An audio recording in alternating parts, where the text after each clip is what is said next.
Hello and welcome to another episode of Not Too Deep. I'm your host, Grace Helbig, and we have a very exciting episode ahead. I have Michael, excuse me while I completely butcher his last name, Chakraverty. I just call him Captain Dimples from season 10 of the Great British Bake Off. Oh, it's so exciting. We talk all about the wildness and respectfulness and just the incredible high highs, low lows of the Great British Bake Off or Great British Baking Show experience, what it's like to be catapulted into Harry Styles' level of celebrity when it's over, and how he handles anxiety that he's learned he has in the midst of doing it all. Also, we talk about Menkind, his podcast that he has with his co-host Mark Watson. It's all about masculinity from every different angle. This was just a lovely, lovely conversation that I could have continued into the wee hours of the UK morning, but alas, you'll have to deal with this hour of chitty chats with Michael. I'm not even going to try and say his last name, from the Great British Bake Off. Enjoy.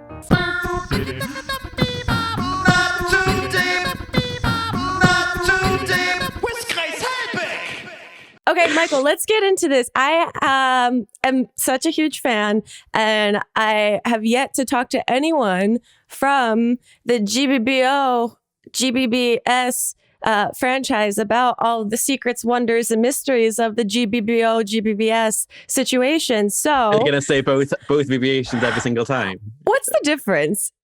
I mean, it's Bake Off here. We call it Bake Off, but I feel like someone bought the rights in a very American thing and refused to sell them. I feel like that's what's happened. Okay, because I keep saying Great British Bake Off in its original form, and then whenever you look it up, it switches to show, which is, so well, stick American. with Bake Off. It sounds better, doesn't it, really? It sounds pure.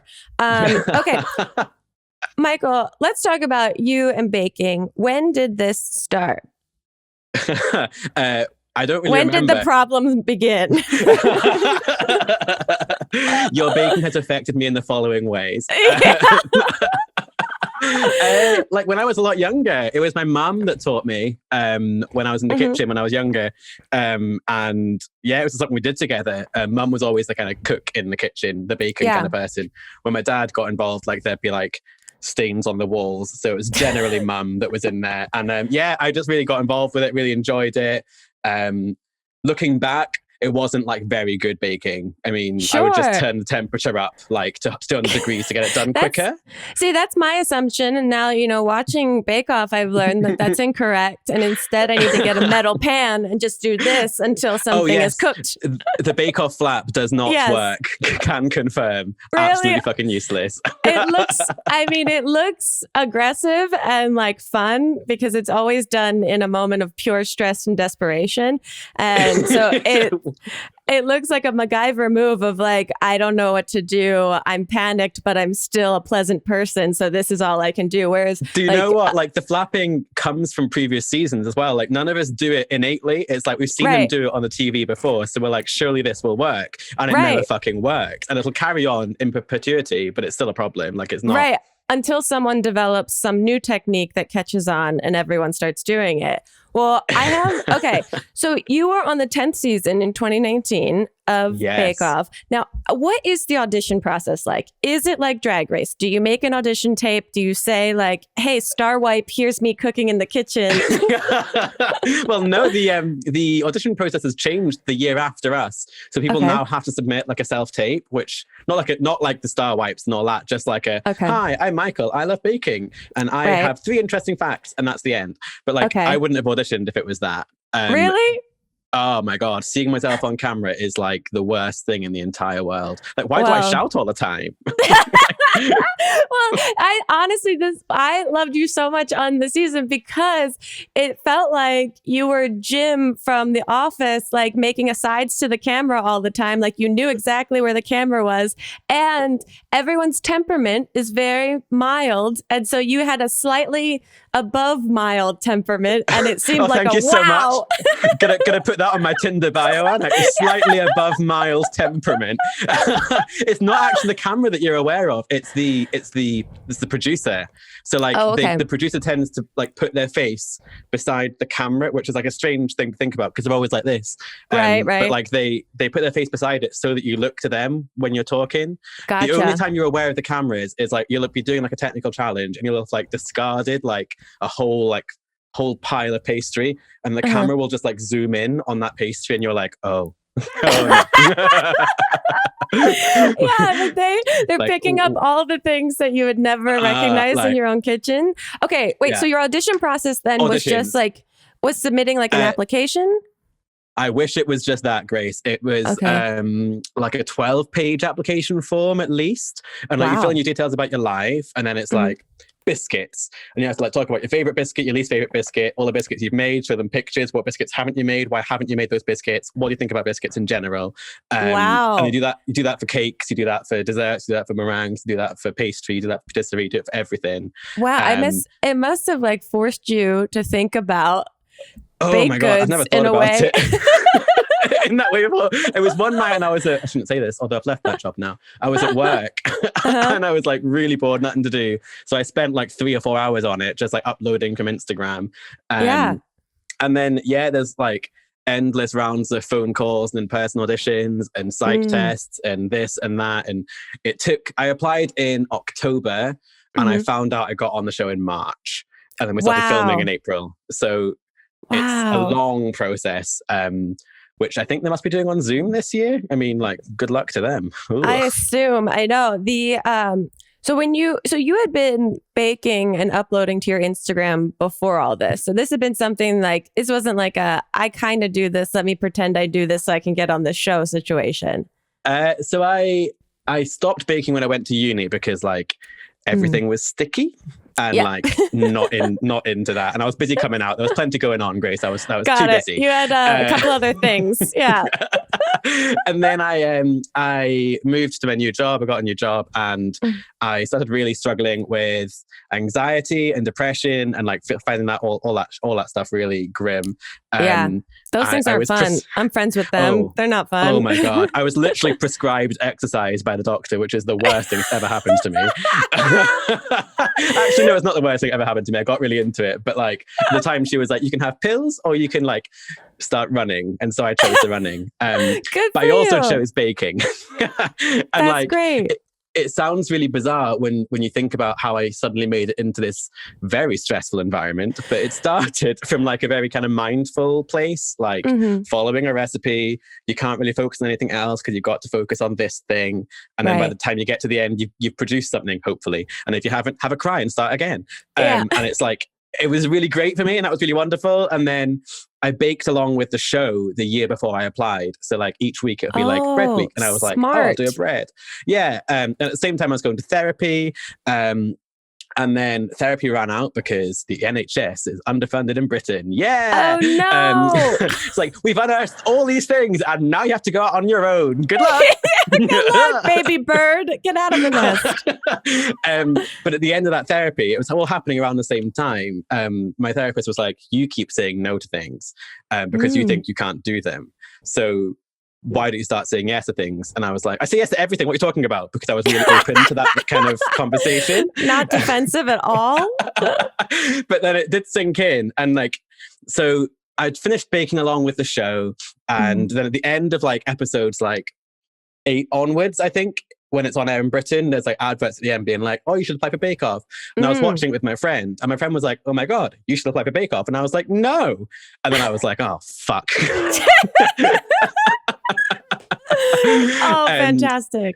So I kind of applied on a slightly on a whim, but I was like endlessly shocked to have got to every single stage that I got to the extent that I only told, I think, 4 friends, my manager at work and my 2 parents, and that was it.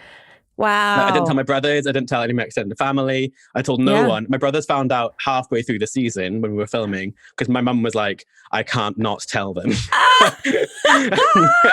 But like, I kept it so private. And yeah, it was a whole fucking I mean, whirlwind when it's it came out. wild. Yeah. So, I mean, and also kudos to your therapist for telling you to do something. And then the second you do it, you're on television suddenly. That's so wild. Now, that's also just truly the most intimidating thing to walk into that situation. It's got such a legacy, you know, especially I'm sure in the UK that it's even more frenzied than it is here. Did you get to meet any of the contestants before you started filming, or do you all meet on like the first day? It's interesting you say about the frenzied thing, because I totally agree, but I was also somehow completely unaware. I completely knew it. I knew it was a massive show, but I also had completely blacked out from my brain that it was going to be a big thing. I think repression. What's weird. Yeah. God, I do that. You really needed that therapy. I do that, and then it bubbles all the way up, and then it squirts out of my brain in a very uncomfortable way. And that's what you saw in episode 5. Yeah. No, I think in Britain, like, it feels some kind of personal. I don't know what it is when you're watching it on the TV and you're watching it at home as one of the millions of viewers, but you forget that there are millions of other viewers. You think it's kind of just you. Yes. And I think that was what was in my head. So we found out we were on the show in March, and we had 4 weeks to prep all the recipes for the entire season. So they give you all of the challenges that you will be met with, other than the technical challenges. Other than the technical, So we know the full season, which means it's really sad when the person in week 1 goes home, because they've prepped everything and then they just go. Which is why, like, whenever I watched it at home, I was like, why are you crying? You've been here for like 2 days. Get a grip of yourself. Whereas actually, a lot more has gone on. Now. Yes. So yeah, you had those 4 weeks to prep all the recipes, but you're doing it on your own. And that's really, really hard, because you're in your kitchen. You can't tell anyone that you're on the show. So you can't tell anyone what you're doing. You're also doing your day jobs. I was working about 12 hours a day between the theatre and the gym, plus trying to do all these challenges. So it's really isolating. And because you don't know the contestants that are on until you get there, you have no one to talk to about it. So then when you arrive at the hotel the night before, they are setting you up for psychological warfare with yourself from the beginning. I know, right? If I was your friend, I'd be like, so he works all day, he goes to the gym, and then he bakes at night, and he doesn't tell anyone about it. Is he okay? It was a nightmare, but it meant that when you all met the night before, so we all met in the hotel bar the night before, and suddenly we were like, oh my God, these are the only 12 other people in the entire world who understand what the last 4 weeks of my life has been like. And so you literally just connect like that. Like, it just happens straight away. Instant bond. Genuinely. And like, so we meet the night before. It's all a bit wild. Then you go to bed. Then you wake up at 5 a.m, straight to the tent. Wow. That's so... And so is that the first time that you meet Prue and Paul? Paul, yeah. And so it was Sandy and Noel for us. Or Sandy and Noel, rather. Yeah. We met them all in... Yeah. The next day we went to the tent. So we basically walked in. They were like, here is the tent. Here's how the ovens work. Go. It was horrible. I have anxiety and I don't bake. I probably should. That probably should be something I do to calm the fuck down. But that's wild to me. I was not calmed the fuck down. I mean, I cut like half my fingers off in the first episode, just like constantly cut. Like, the knives are so fucking sharp. Like, why are they giving us sharp knives and no sleep? Like, what? True. Yeah, I know. I mean, like, that's they know what they're doing. They're setting you guys up for some sneaky, good for TV moments.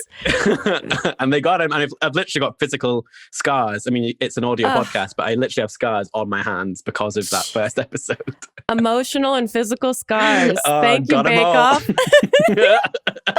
Now, when you're in there, I mean, because that, like you're saying, they really do champion this environment that is like welcoming and calm and like polite, and there's something very soothing about it, even though it is the most stressful environment you've probably ever been in.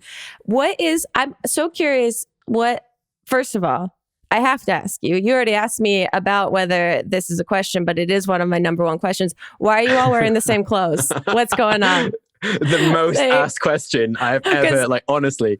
I know. Well, it's like, okay, these are cartoon characters now that they never change their wardrobe. It's genuinely, the answer is really simple. It's for continuity. So if I reacted in a really good way during the signature, but there was no room for it, they can put it into the showstopper.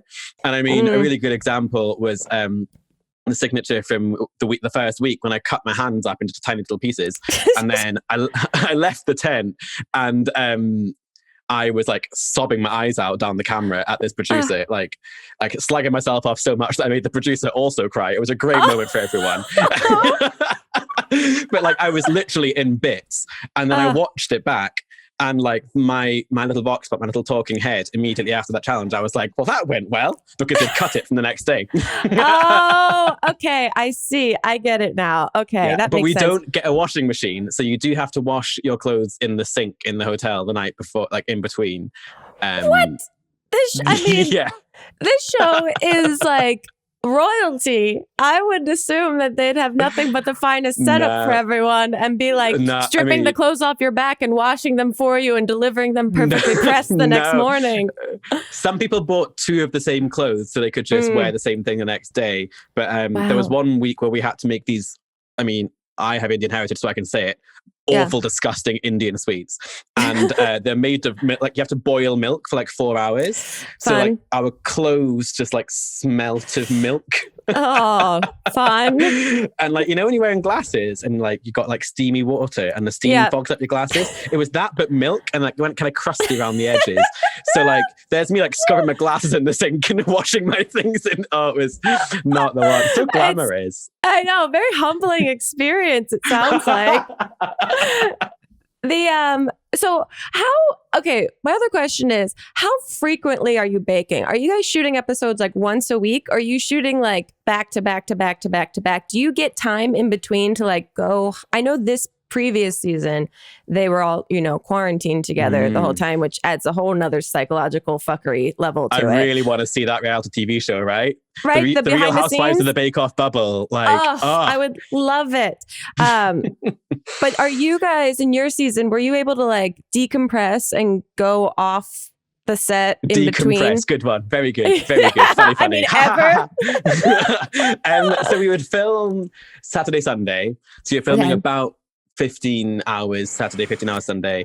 And then you go back to your job Monday to Friday. So you can't tell anyone about this experience. No, but that's also why when you're watching the show, when people are like, when the judges come round on the little royal tour and they're like, so you practice this at home? And you're like, no, I haven't had time. And then at home, you're like, oh, you should have practiced that. Why haven't you practiced that? You're on the Bake Off, mate. It's because you get home on Monday, you work for 12 hours, and then it's like 11 p.m. You don't have time to bake a 5-hour fucking bread and then go to sleep and do it all the next day. Absolutely not. Stop it. Stop it. So yes, you go home, but you don't decompress because you can't. But you do life. Yeah. Yeah, you have to kind of fit in your normal job. The one good thing though is you could sort of make a couple of changes in the weeks. You could mix things up. So if something hasn't been going very well for you, you could be like, oh, I'm not going to do that curd thing because it just hasn't worked for me in the tent. Right. For example, one of the contestants in my season, Elena, the spooky goth one. She my boyfriend got scared of her bake sometimes. He was like, I get it, it's got blood. I don't But she couldn't do caramel. Like a sweetie. Okay. Like week 1, she couldn't get caramel to work. So she just so she went home and cut caramel from all of her bakes. So we could do that. Whereas last year when they were in the bubble, there was no chance. No chance. Wow. I mean, and baking is so interesting because it is practice. Like any sport, like you have to get good at things. And like you also have to commit so much to memory, I imagine. Like there's so many recipes. Because are you guys allowed to have your paper recipes with you? Yeah, so you have your recipe for the signature and the showstopper, but also those recipes have to be entirely yours. So you have to have created them, so they can't be off Google, and they will check. Like, wow. So they'll send back the recipe and be like, Michael, you found this on Google, and you'd be like, yes, because it's from Malaysia. Like, I don't know what the fuck a Malaysian kek lapis sarawak is. I don't know. Yeah. I mean, but you have to make it your own. So what's the percentage of when you are pre-season, let's say, they give you all of the things to prep for the season. What's the percentage that you had already known of and had made before versus things that were brand new that you had to teach yourself to do for the first time? I have never been asked that. Because I just assume, like, I'm a very uneducated human in the world of baking. Yeah, in general, but especially in the world of baking. And I just, you hear that people are into baking, so you assume, ignorantly that they know how to make everything that's presented to them. I think genuinely, like going through them all in my head now, I think I had made 2 of the things that I made in the tent. Yeah. Before in my life. Wow. Wow. But the thing with baking is that you can sort of like pull out some ideas. It's kind of, if you watch the technical challenge, it's kind of like that we were doing at home. Like, we'll know how to make pastry, but we might not have made a custard tart. But we know how to make that, so you can kind of pull things together. Mm-hmm. But it does, like with the showstoppers, you've never made the things they're asking you for in a showstopper, like a fucking biscuit sculpture. No, thank you. I'll just have a biscuit, thanks. Like, who has the time? Other quick question, then we have to take our first break. When you guys are presenting your showstoppers, the moment that they make you by yourself lift things up and take it to the table, they edit around it so it's not as stressful for an audience. But I just always imagine unedited in the tent what it feels like to watch one by one you guys struggle to bring these things up to the. I mean, what's that moment like? It's a very long walk as well from the back of the tent. Like, it doesn't look quite as long as it is, but like I remember carrying. I was at the back the first week. I got halfway through and I got halfway down and I was like, there's still more walking to do. Like, how is there more to go? And everyone just goes quiet when you're walking because no one wants to distract you. And then once Sandy came over and she was like, oh, I'll help you carry it because it was heavy, but she's so fucking short. It was like I was like bent down on my knees trying to like hobble forwards with this thing. It feels like they make you do like a walk of shame to present. And the walk back is worse. Like they eat it, they hate it, and then they send you back, and you got to do that walk again. That's it. I wish their bonus footage on YouTube was just unedited of you guys walking up and back from the judges' table. There's a really lovely clip from episode 6 when we all had like these 6 glasses on a tray, and we're all walking so slowly, and they kept in like a really slow walking. It's like the world's worst egg and spoon race. Oh, it's great. I mean, that's the thing I love about British television is it's very cheeky that way, that they know you look ridiculous and they're going to let us sit with it for a second, but just a second. And it's wonderful. Yeah. Okay, we have to take a quick break. When we get back, I obviously have a billion more questions for you. So we'll be right back with more Not Too Deep. Not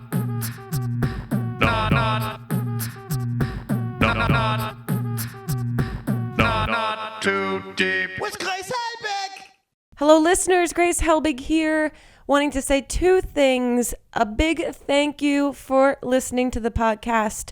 If you're a regular listener, if this is your first time listening, welcome and thank you. And second thing, if you are enjoying yourself here in this not too deep world we've built and you'd like to leave us a review, that would be so wonderful. If you can go to the iTunes store, the App Store, and leave us a lovely little review, comment. How are you feeling? Good, bad, otherwise? Maybe just good or otherwise would be appreciated. Other than that, enjoy the podcast. Okay, here's a question. What is the cultural reaction in the UK when you're done filming? Like, are you now launched into Harry Styles atmosphere? No. I would love to be launched into Harry Styles. Thank you so much for asking. No, I think what's lovely about Bake Off is that, well, I say for the most part, I think there's probably people who aren't this way, but mostly people just go on to it to have a bit of fun and then go back to their normal lives. Yeah. So I work in social care and I have a 9-to-5 job, which I do Monday to Friday. And that's just how it is. I mean, it's weird because people know who you are. But mostly they kind of go like, oh, I know you from somewhere. And then there's a really awkward moment when you can't be like, oh, I was on Bake Off, because they could be like, we went to university together. Then you're an absolute dickhead. So there's an awkward bit when you're like, oh, no, you don't. Oh. Yeah. But yeah, so you recognize quite a lot. And like, within certain spheres, like because I I am known in the gay circles. The gays Right. tend to know who I am, but Right. like it's a bit strange. Like it's not. I don't think we're celebrities really at all, and it always blows my mind that someone knows who I am. Yeah, it feels like there is my just assumption is that the UK has a different level of respect in terms of that it's not like a frenzied kind of like jumping, grabbing your clothes as if you are owed like a picture or photo or anything That from them. happens. Really? So during air, I found it really hard actually because like I said, I'd kind of not realized that it was going to be on television, and then it was on television. Right. And I was being chased down the street, people trying to get photos of me, and I'd be like, I'm just going to Tesco, please leave me alone. Yeah. And I found that really hard, and I was really lucky because my friends on the show, like, they were really good at whenever we hung out together, that was even worse. Because it's like one person can look at you and go, I think I know him, but then you're with Henry and they go, oh, I definitely know the two of them. Exactly. And actually Henry, bless him, was really great because he's able to he can see me getting anxious like a mile off, and so he immediately becomes like this massive conversationalist, and I kind of like slowly shrink away. That's sweet. But like, it's really overwhelming. Like I found it really hard, and I still find it strange when someone goes like, "Oh my God, you're on Bake Off," and like all I can think to say is like, "Yeah." Well, the thing, it's different a little bit than like, YouTube or something where people are putting themselves out there for performative sort of things. And so they're like asking for recognition in a certain kind of way. You guys are baking delicious things. You're not going on there to be like a media personality. And Drag Race, you go on it almost for the career. Whereas for us, it's just like, there's no prize. You win a cake stand. Like it's not. Really? Yeah, genuinely, you win a cake stand and then that's it. You go home again and that's the end.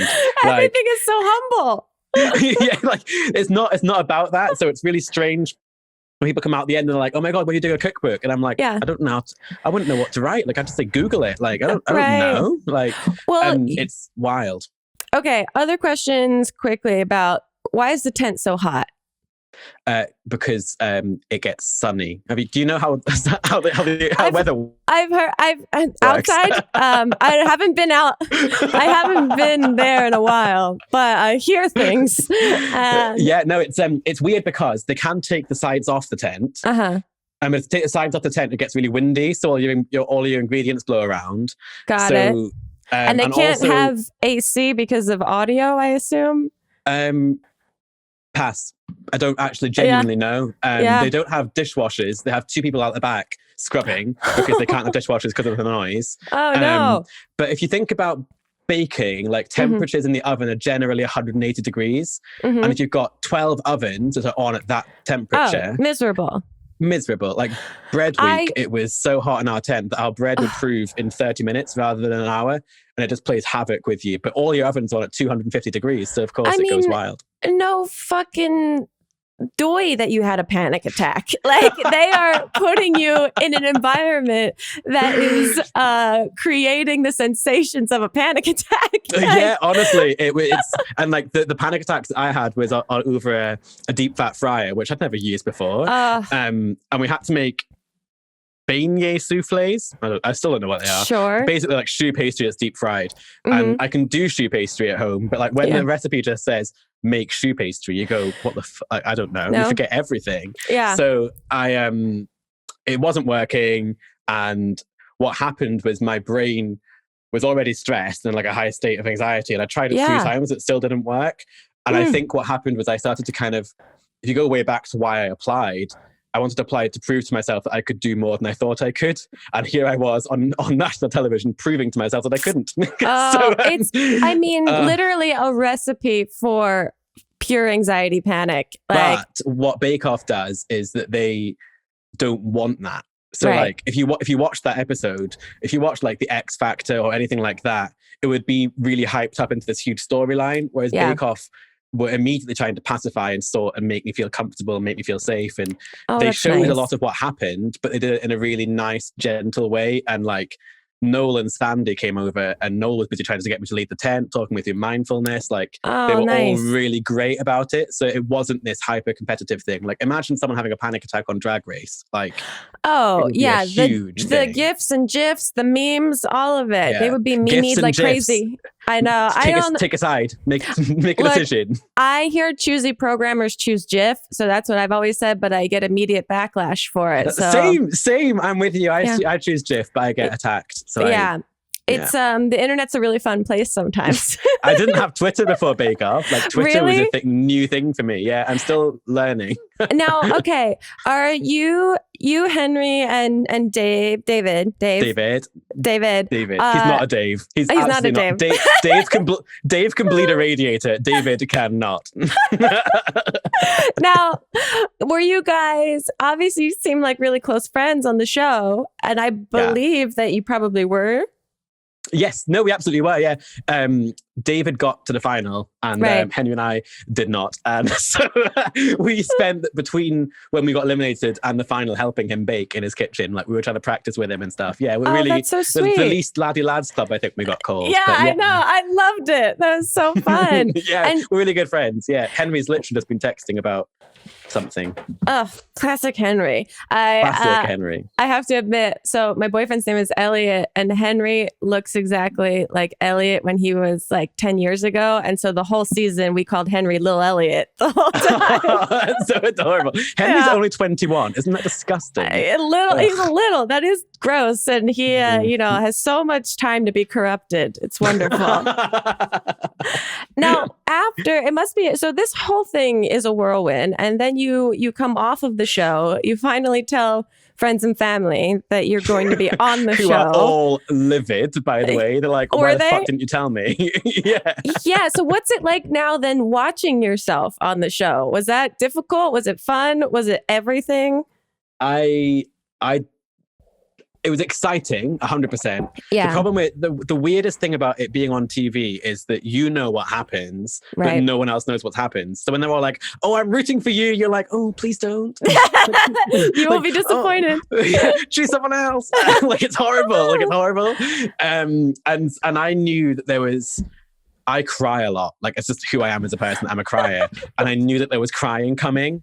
So I knew, I enjoyed episodes 1, 2, and 3 because I knew that episode 3 was really good for me. And then after episode 3, I feel like you watch The Descent of Michael for like 3 episodes, and then I go home. So I've only ever watched episode 5 when I had the panic attacks once ever. Yeah.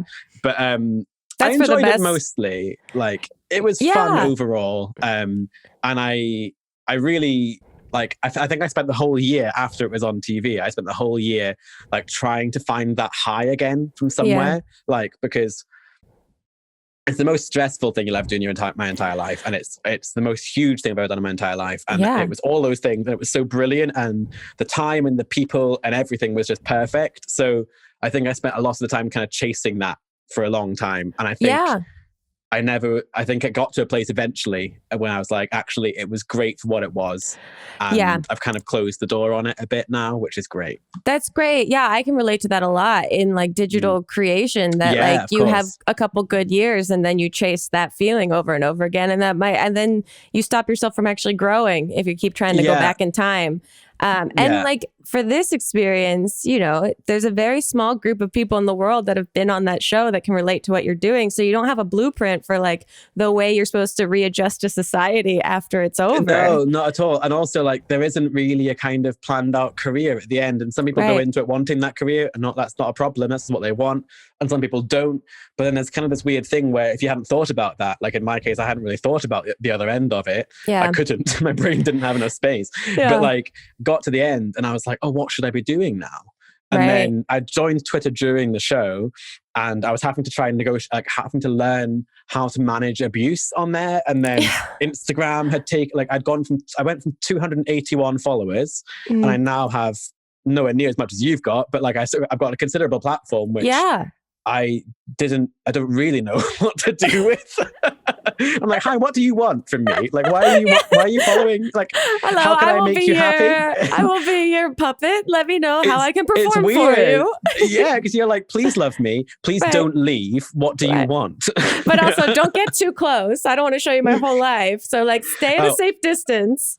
It's really, and I find that really stressful. And then like, I use Twitter to kind of share some of my views every so often. And of course I Yeah. get things wrong because I'm just a person. A human being. But then you get cancelled and it's like, oh fuck, like how do I uncancel myself? Like what like how do I go Yeah. back? Like Do you have you created any sort of like rules or boundaries for yourself in the way you use social media, or do you really use it exactly how you want to use it without filtering yourself in any way? I have a private Instagram account as Oh, well, that's nice. which I found really helpful because I would like literally take a picture of like the sea and I'd be like, oh, will people like this picture of the sea?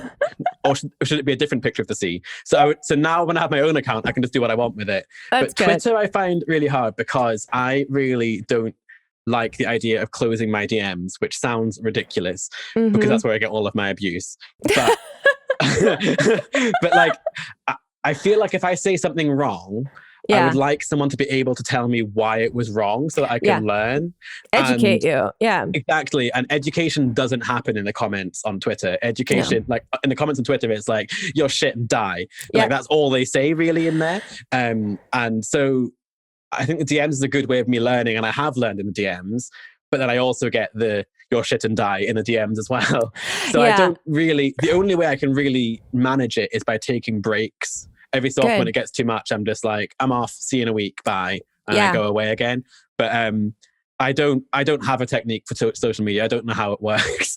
I'm with you. I asked this mostly because I'm just trying to find and glean like advice from other people. I'm like, what do you do? How do you handle this? Because it's very, Twitter, I look at it all the time because it's where I get most of my news, but it gives me such anxiety. And I feel like anything I post there is like throwing something into a group of people with flamethrowers and hoping they don't turn the flamethrowers on me. Yeah, right. I completely get you. My friend said this thing to me, which was really important, which has really helped me, which was the idea of saying, never dance in the flames of something. So if someone sets a fire, don't like join in their fire. Help the people who are being burned by the fire. And so when you look at J.K. Rowling, say J.K. Rowling's done a transphobia recently, like one of her many transphobias, rather than like engaging with her and her fire, speak to the people that she's affecting with her fire and like try and promote Amplify Voices there or promote like helplines and resources. So that's kind of the way I mainly engage with like difficult topics, is by being like, oh, how can we help these people? And like, here's a voice over here.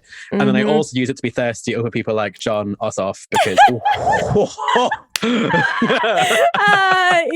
I mean, you better watch your ass off. I mean, no one has ever rolled up shirt sleeves quite in the same way. Do you know what I mean? Okay, well, this is my other question, because I'm gonna out you, not like you in college, but I'm gonna say too late that you slid into my DMs, which is I did. So fun because I'm too much of a dork to ever like DM people, because I have in the past and I haven't gotten responses of like asking people to like as well, and then I just have to kind of swallow my pride. Now I need to know, who else have you slid into the DMs of? Who's been a one of those dream catchers? Do you know what happened? So I made friends with Laura, who was on this year's Bake Off. Oh, I love Laura. So lovely. But Amelia Clark of Mother of Dragons messaged her on Instagram, and I was like, oh my God. So I immediately went into her following list. And I was like, does she follow me too? No, just Laura. Okay, well, fuck you, Amelia, then. Like, I love that. Yeah, well, let me see. Not me? Okay. The weirdest thing has been people who, like, if I follow someone and they already follow me, like that is what kind of blows my mind. And it happens a lot with, I've made a lot of friends within the drag community because apparently there's a massive crossover there. And that's been really cool. Tom Daly's been fun as well. There's a clang. I know. Well, Tom Daly, first of all, Menkind is your podcast that you co-host. Yes, it is. Yeah. And Tom Daly. I forgot about that. Thank you for plugging that. Sorry. Well, Tom Daly has been a guest on it, but I'm curious, like I was listening to a couple clips of it on Instagram, and I think the concept of it is really beautiful. For people that don't know, how do you describe Menkind? Good question. Normally that's written down. So it's like, so basically it came from the idea of when I was being trolled on Twitter for doing the crying, most of those comments came from men. And I was like, why are you mad that I'm crying? Like, surely if that affects anyone's masculinity, it affects mine. And I'm actually fine. Like, I'm okay. Single, but fine. So I was really interested in that. And I kind of got thinking about it. And I never really stopped thinking about it. And then I met Mark Watson, who is my co-host on the show. And he is a comedian and a writer. And we were just talking about it. And then this kind of idea of the podcast grew up. And we were just going to talk to men about what being a man was. But actually, I think masculinity impacts everyone, like non-binary people, trans people, women. So we've created this podcast basically to talk to interesting people about what masculinity means to them, because saying to someone what's masculinity, no one knows. Right. But how they've experienced it's been really interesting. And I've learned quite a lot because I'm in my 20s, brown and gay, and Mark is in his 40s, white and straight. So actually our spheres don't really touch. So when a guest is talking, either I have no idea what they're talking about or Mark has no idea what they're talking about. And it's been so interesting. And I feel a wee bit guilty when I'm doing the podcast because I'm just sat here listening to interesting people. I'm not really doing anything, but my name is on it, so it's lovely. Hello, I've experienced that. Made a career of So it's really good fun. And you post weekly? Yeah, every Monday. Every Monday. And it's available. What do you say? You do this. What do you say? Available on where you get your podcasts? There you go. That one. There you go. Well, what's the most interesting thing that you've learned so far, or one of the standout takeaways that you've heard? We did a really interesting conversation with, which actually comes out soon, with Thomas Page McBee, who is a trans man and was the first trans man to compete as a boxer at Madison Square Gardens. Wow. And his perspective on masculinity was really interesting. And also his perspective on the questions that we were asking were really interesting, because he was like, you wouldn't have asked me these questions if I was a woman. And like, he was completely right. And I feel like I learned a lot from what he had to say. And I think actually I've learned more from Mark, which sounds strange considering we don't really talk that much. Basically, Mark's there for if it gets too serious, he'll make a joke. Right. But he represents this kind of person that I think without thinking, I drag that kind of person online. I drag the cis-het white man. I'm like, oh God, I'm bored of that kind of person being out there. Yeah. But actually, he is so open to learning and listening and thinking, and he thinks in such brilliant ways. And I find that really inspirational about having such an open mind. I found that, God, I'm being really wanky, but I genuinely find him really fascinating and brilliant. I mean, it's great. Yeah, the ability for two of you that have very different perspectives and life experiences to be able to maturely and respectfully have conversations that are funny and deep at the same time. Sounds like a blast. They're not that deep. I mean, there was one conversation we had Crystal from Drag Race UK, and at the end of it, Crystal started talking about dick sizes, and I've never seen a man so uncomfortable, because we asked Mark what his favorite would be, and he was like trying to like measure it in like record, like vinyl sizes, because that's like the generation I was losing my mind. It was incredible. Wonderful. Like he couldn't work out his preferable size. Wow. I don't think I really have I still don't really know. I think changes 10 on the inches day is too much. For pies and dicks. Okay, we're gonna take one last break. When we get back, I have a bunch of Instagram questions, speaking of social media, so we'll be right back with more Not Too Deep. Not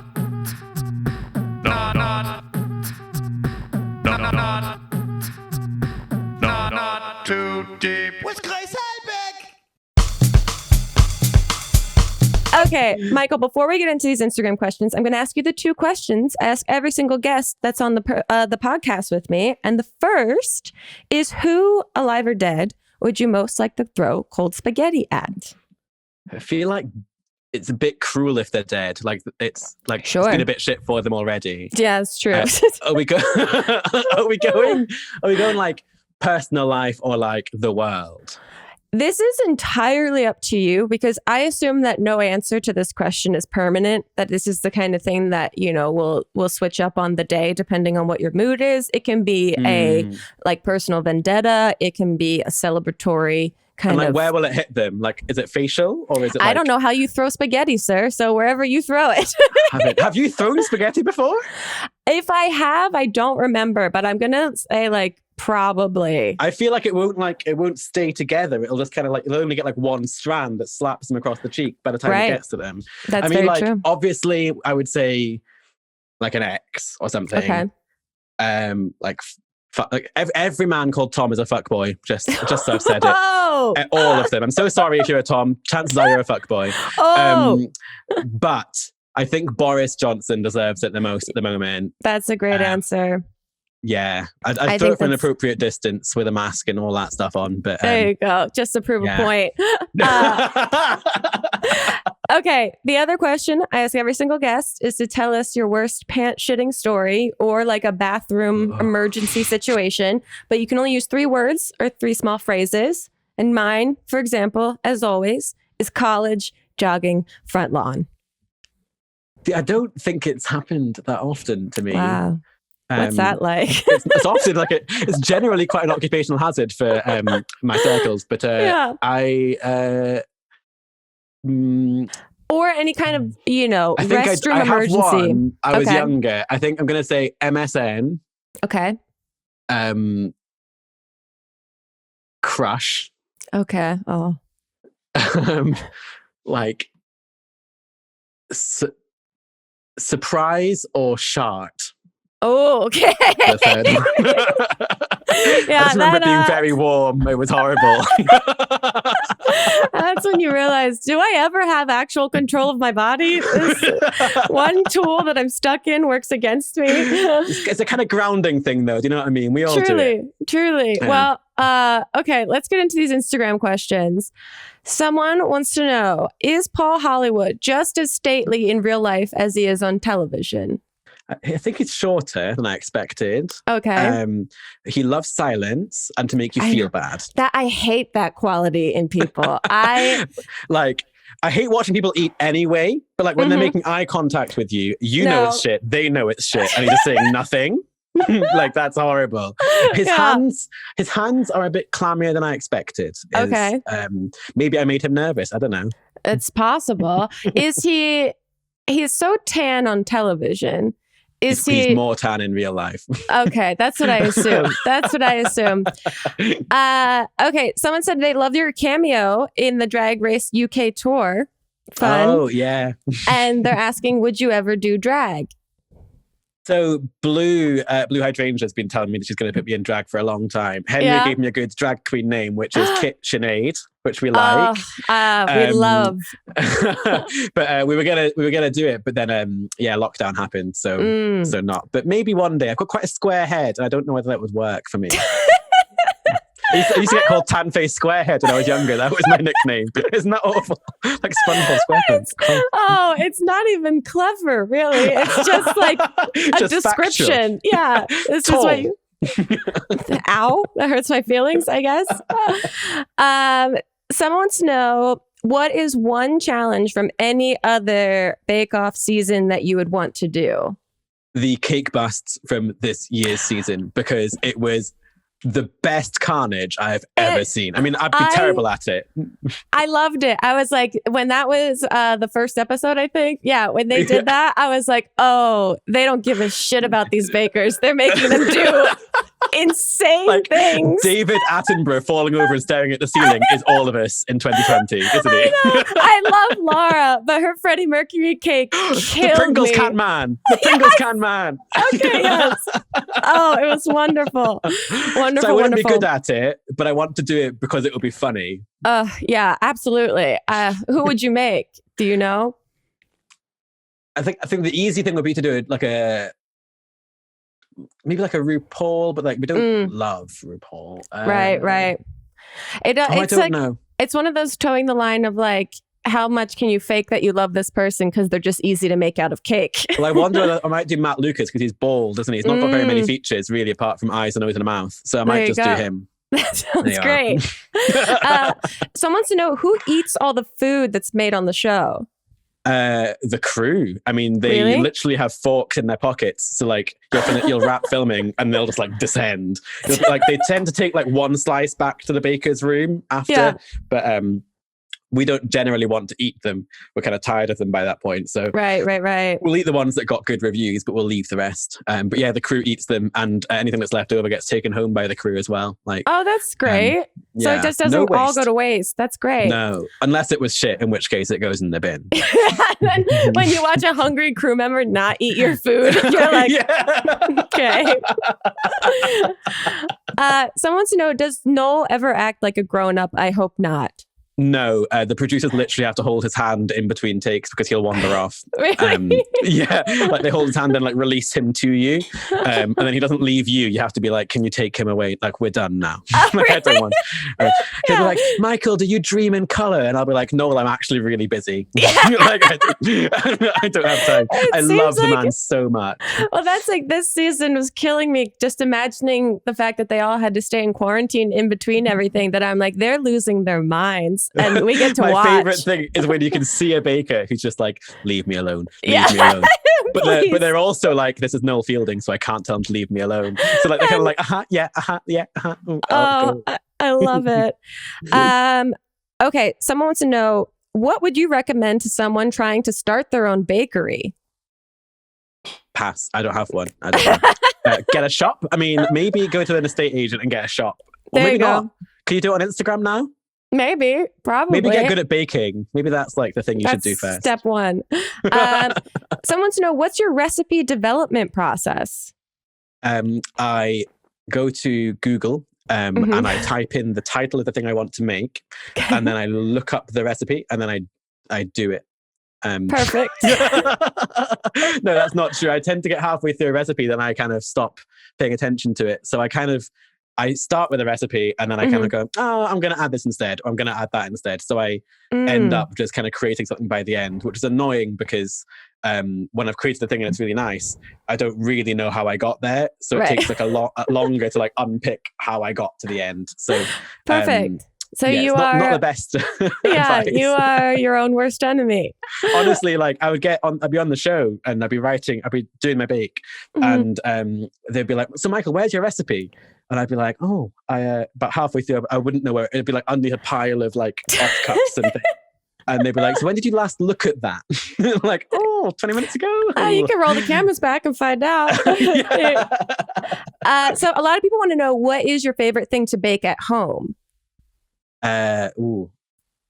Meringue probably, because it's quite easy and quick. Mm. I'm all about quick, simple things. I mean, people expect us, I think, from Bake Off to be really into making really fascinating, elaborate things because they see us do it in the Showstopper. Right. None of us would ever make something that looks like a Showstopper ever if we weren't in a tent. That just wouldn't happen. Yeah. So generally, like if you think around, like if you look at the signature challenges Mhm. and then like divide the difficulty by 3/4, that's roughly the level we normally all bake at. So I tend to go for like a meringue or a shortbread, and that's about it. Love it. Keep it simple. Melt in the middle chocolate things. Chocolate, you know the chocolate things that you melt in the middle? Sure. Like Like a a- chocolate cake, and you cut into it. And it's Oh, like a molten cake. that one. Yeah. Those are my new obsession because they take like 10 minutes Oh, to make. I love them. I don't think I'll you send you a guys, recipe. That's so easy. because you guys don't have Chili's, right? Restaurants. No. So I was about, Chili's. we do have chilies, as in like we put them into Yeah. things. I'm trying to think. Chili's is like a tackier Nando's. Okay, And with you. yeah, and so their molten chocolate cake is like their signature dessert. It's Ooh. pretty good. You can put peanut butter in the middle, and that's the best one because it kind of goes like gooey peanut butter. Oh, I'm salivating. Sorry. Yeah. Someone wants to know, how do you not get fat as a baker?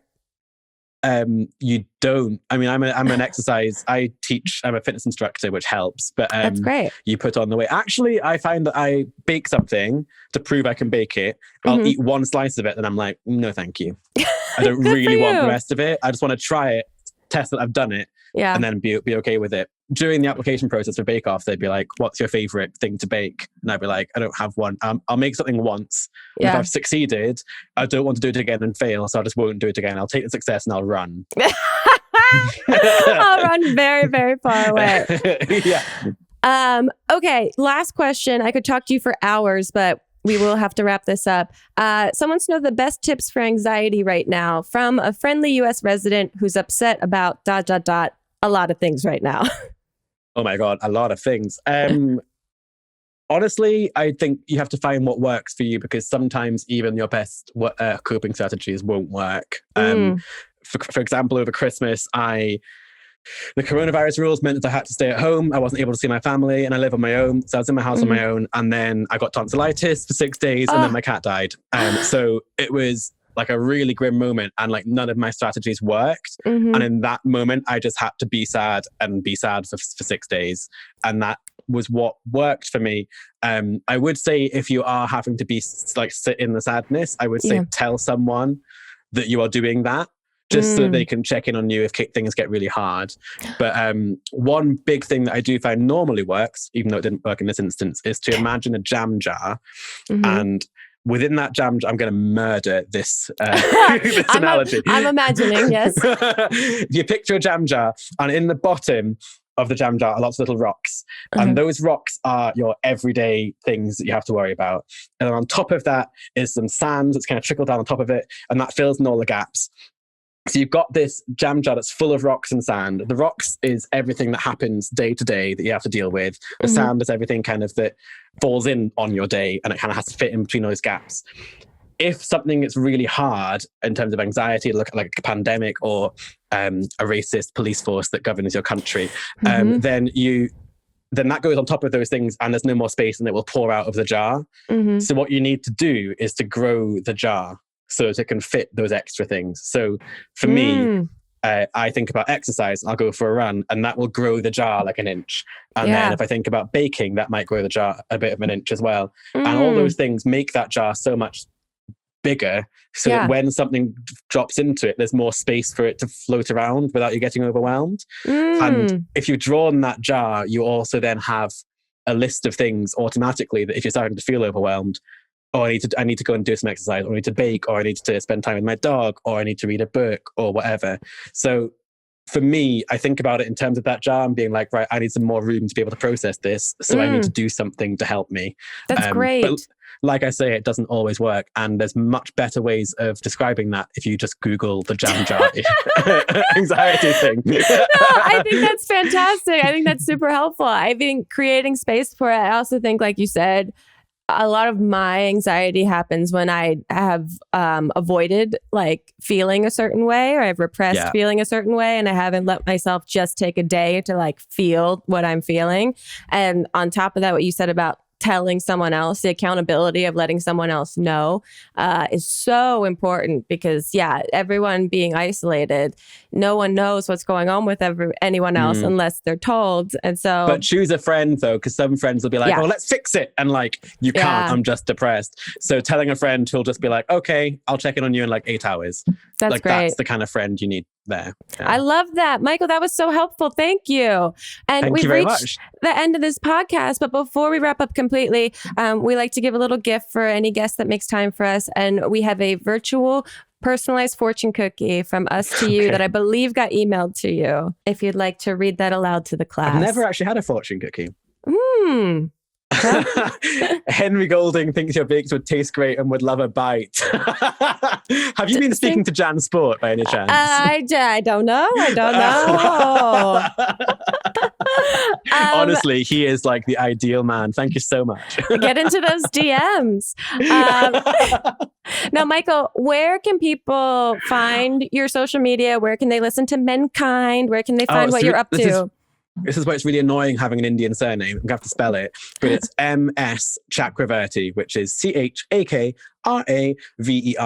And that's on all social media platforms. S is my middle name. I only realized this year that it looks like I'm just saying Miss Chakraverty. That's what I thought. I thought you were like a widowed woman. Miss Havisham, like in a black veil at all times. Yeah. So Miss Chakraverty everywhere, and Menkind. What did you say? Available where all podcasts where you get your made? podcasts. No. Available where you get your podcasts. There you Wonderful. go. On a Monday. Michael, this was so fun. I loved it. Thank you so much for chatting with us. I 100%. Message me and we will set it up. I would love to. I need all the help I can get. And we'll see you guys next time on another episode of Not Too Deep. Goodbye. Too deep, too deep, too deep. Not too deep with Grace Helbig. Not Too Deep is a production of Grace Helbig Incorporated, producer Melissa D. Montz, edited by Shireen Lani Yunus, post-production sound by Chris Henry, and an extra special thanks to Flula for the theme music.